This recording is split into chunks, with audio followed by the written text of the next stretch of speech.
ஆண்டவரும் உலக இரட்சகருமாகிய இயேசு கிறிஸ்துவின் நல்ல நாமத்தினாலே யாவருக்கும் எனது அன்பின் வாழ்த்துக்களை தெரிவிக்கிறேன். நீங்க ரொம்ப நல்லா இருப்பீங்க. இணைந்து ஒரு வார்த்தையை வாசிக்கலாமா? உபாகமத்தின் புத்தகம் 12ஆம் அதிகாரம் 7வது வசனம்.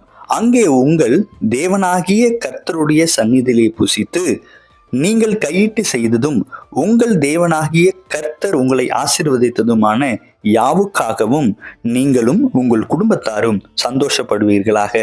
ஆம் தேவனுடைய ஜனமே, ஆண்டவர் நம்மை ஆசீர்வதிக்கும் தகப்பனாய் இருக்கிறார். அவர் நமது சந்ததியை ஆசீர்வதிக்கக்கூடியவர். அவர் நமது குடும்பத்தை ஆசீர்வதித்து அநேகருக்கு ஆசீர்வாதமாய் நிப்பாட்டி அழகு பார்ப்பது அதிக உண்மையா இருக்கிறது. அவருடைய வாக்குத்தத்தங்கள் சொல்லி இருக்கிறது, அவர் செய்த யாவுக்காகவும் நீங்களும் உங்கள் குடும்பத்தாரும் இணைந்து சந்தோஷப்படுவீர்களாக. ஆம் தேவனுடைய ஜனமே, இன்னைக்கு நம்மளுடைய வாழ்க்கையில ஆண்டவர் செய்து முடித்த ஒவ்வொரு நன்மையான காரியங்களை நினைத்து ஆண்டவருக்கு நன்றி சொல்லலாம். கர்த்தர் பெரிய காரியங்களை செய்வார். God bless you.